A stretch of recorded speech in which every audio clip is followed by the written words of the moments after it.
Hey guys, it's Han. Welcome back to my channel. I hope you're all doing well. So for today's video, I'm going to do a walkthrough of my washing routine with Fletch. Generally, I'll wash Fletch like this maybe once every month and a half, every 2 months. And usually it's because I've got a competition or a clinic coming up, because I wouldn't do this every day. It's way too extra. These are the tools and all of the, potions and products that I'm going to be using today. And for all products used, I will pop a link in the description box below. So first things first, you're going to want to catch your horse and secure them somewhere close to the wash bay. I find it's easiest just to give Fletch a big bag of hay. It just keeps him distracted and keeps him standing still, which will make washing him way easier. So the first thing that I like to do is just grab like a body brush, just a really standard one, and just get rid of any dust or mud that's on the surface of the coat. I also like to just pick out any bits of straw or hay that have ended up in Fletch's tail.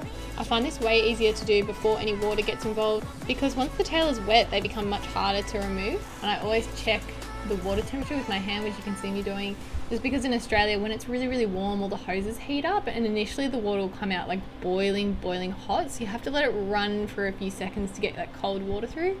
So to start, all I'm going to do is hose him all over, and I like to get the coat really wet. Sometimes I'll go back over twice with the hose. I just find if there's more moisture in the coat, then the shampoo tends to work better and you can get a really good lather up. For the shampoo, I'm using Equestrian's concentrate. So I like to pour the shampoo straight onto the coat and sort of do like a line from neck to tail, and then using the same body brush I used to dust off his coat, using that to scrub in the product and work it in. I like to use circular motions and almost go against the coat a little bit to really loosen up and remove any in-ground dirt.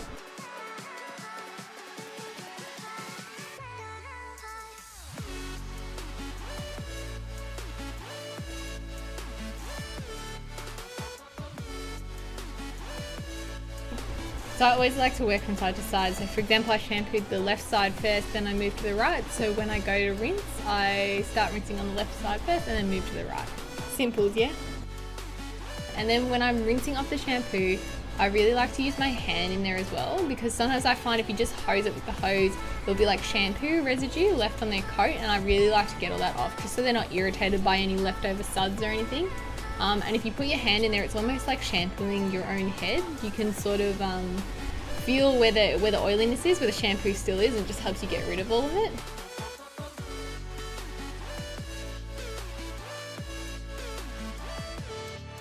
So now the first round of shampoo has been completely removed and Fletch has some more hay in his hay bag. I'm going to start the second round of shampooing. And for me, this step is essential if you really want to get that amazing shine on the coat. So for this second part, I'm going to go in with a different shampoo. This one is called Equestrian's Show Silk Glow Chestnut Shampoo, and it is amazing. Pro tip, wear gloves, trust me. So for this one, I actually put it straight onto the body brush because it's easier to spread it that way, because it does actually dye the hair. If you just dip it straight onto their coat, you'll end up with patches where you've dropped it. It's almost like fake tan, if you just put a giant blob on your skin, you're gonna have a big dark patch. So I like to work it in with the brush. Just a note to make as well, if you do use a product like this and you want to use a brush to put it across the coat, make sure you get one with synthetic bristles, because if you have natural bristles, they'll probably get dyed by the shampoo. And in this one, I'm not really trying to scrub it in like I was before. I kind of go for more of a smoother motion, because I'm more just trying to spread the product evenly. And at this point, Fletch's coat is already really clean from the first round of shampooing, so there's no need to go back in and scrub. So with the chestnut shampoo, you want to leave it on the coat for 5 minutes to really let it do its work. So what I like to do is set it down and then move on to the tail. So I've already wet the tail, but I'm just gonna go in and wet it again, because I find that if it's not wet, it kind of doesn't lather up properly.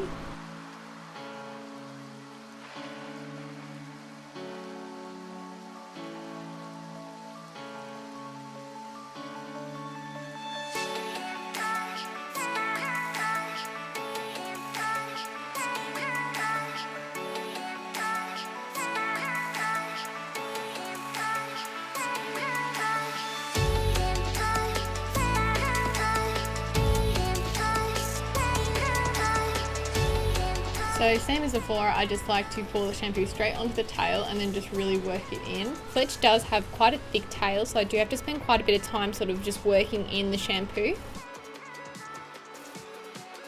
My technique is to sort of grab the tail between your two hands and with your fingers just rub through. It just really helps to get rid of any like hard dirt stuck to the hair. If your horse has a more sparse tail, I would recommend going for a slightly gentler option. But with Fletch, I feel like I can get away with it because he does have quite a thick tail. I did just give Fletch a little tap on the bum if you just caught that. Halfway through the wash, he'll always start to get a little bit impatient, and even though he's still got his hay bag, he started to try and eat the fence. Let me know if any of you guys have a horse like Fletch, because he will seriously, once he gets bored, he will grab whatever is within his reach. Like, I'll literally leave him tied up for 2 seconds and then I come back and like all the rugs are on the ground, my brushes are everywhere.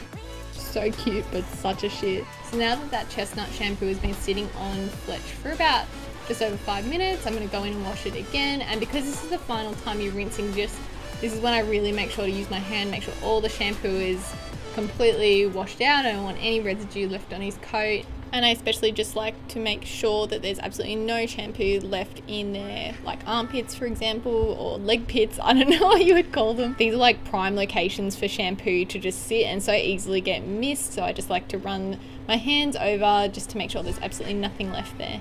Now that his coat is completely rinsed, I'm also going to hose out all the shampoo from his tail. To get rid of any knots, I'm going to use Equestrian's protein conditioner, and I'm just going to add a whole lot to Fletcher's tail. For me, I feel like there's no such thing as too much conditioner in horses' tails. I am yet to find a really good conditioner. I find like no matter how much I put in, there will still be knots left in Fletcher's tail. So if any of you have like a holy grail conditioner that you absolutely love, please comment it down below because I need to find a better conditioner. While I let the conditioner sit in his tail, I quickly put some through his mane as well, and generally I wouldn't do this if I knew I was going to be plaiting because it can make the hair quite difficult to work with when it's too soft. So then I will quickly run the sweat scraper over his body to get rid of excess water. And then I also like to get a nice clean towel and just run it over his body. And I really just do like a sliding motion. I'm not really scrubbing. Once I've gone over his whole body, the towel becomes quite damp, so I like to then use the damp towel to wipe over his face. And then lastly, I'll just use the towel to get off the excess water from his legs. This is like really obvious, but always do the legs last, because if anything's going to still have a bit of dirt on it, it's going to be them. And you don't want to rub that over your newly cleaned coat. Next up, I am going to clean Fletcher's eyes, and this is actually a trick that an old vet of mine taught me. What you want to do is essentially make tea and then let it cool enough that you could dribble it on your wrist, sort of like how you would check a baby's milk. So then you want to dip a cotton pad into it and really soak it up, and then you can literally use this just to wipe any of the gunk out of their eye or any of the dust from around it. Just make sure to use a fresh pad for each eye, and if you feel the need to go back into the tea, then same thing again, just grab a fresh one. So being a horse owner, there are a lot of dirty jobs, and this is one of them. So obviously it's really important that you keep your horse's dock and dock area clean. So I've got a small hack for this. I like to use baby wipes. They work really well and they're really fast. I will say though that you really want to grab the fragrance-free ones just to be on the safe side. As you can see, Fletch is starting to dry out, so we are almost at the end. I'm just going to go in with one of my favorite coat sprays. It's supposed to be a coat shine spray, but it works really well as a conditioner as well, so I just absolutely love it. I only put a little bit in his mane, but I put a shit ton in his tail. Like I said, no matter what I do, there's always a lot of knots in there, even after conditioning. So I'm going to go a little cray and a little overboard just to get rid of all the knots that are left. So this is the Ostra mane pulling brush. It is one of my favorite tools. It is so good. So it's basically a stainless steel brush that pulls your horse's mane. So you do need to be careful. It is quite harsh. I know not everyone loves it, but I really like it to help tame Fletcher's mane. I'm also going to go in and give Fletcher's tail a trim. I'm using literally the bluntest scissors ever. I have like a legit pair of hairdressing scissors that I usually use, but of course I couldn't find them on the day, so I'm using these and they were just not ideal. And generally what you want to do is have a helper who can put their arm under your horse's dock to get a better result. But my helper was filming, so I was trying to do it myself, which is always a little bit awkward. The reason I do it is that you don't want to cut the tail too short, and by putting the arm under their dock, you're emulating their tail position when you're riding them, because they do tend to carry them a little bit higher. And generally, if I had a competition coming up, I would actually use clippers to get a really nice straight line on his tail. Then I am going to go in with the same shitty scissors and cut Fletch's bridle path down. Fletch was super over it at this point, and as you can tell, he keeps trying to itch on me. Generally, I'll actually clip this, but I don't actually have a show, so I'm just doing it the quick way. But you'll always get a neater result using clippers, which is why I usually would use them before a show. And then for the final touch, I'm going back in with the coat shine that I used on the mane and tail to get the knots out, and I'm just using a sheepskin glove to buff that all over Fletch's coat. I find it's way better if you spray the product straight onto the glove and then very quickly buff it across the hair. If you spray it straight onto the coat, or if you don't buff quick enough, you're going to end up with streaks. Lastly, I like to use any of the residue left over in the glove to run over Fletch's face, and especially over any dry areas like his muzzle, just to inject a little bit of moisture. And now we have the final product. I really hope you guys enjoyed this video and maybe learned something from it. Once again, if you're enjoying watching Fletch and I, then please be sure to subscribe.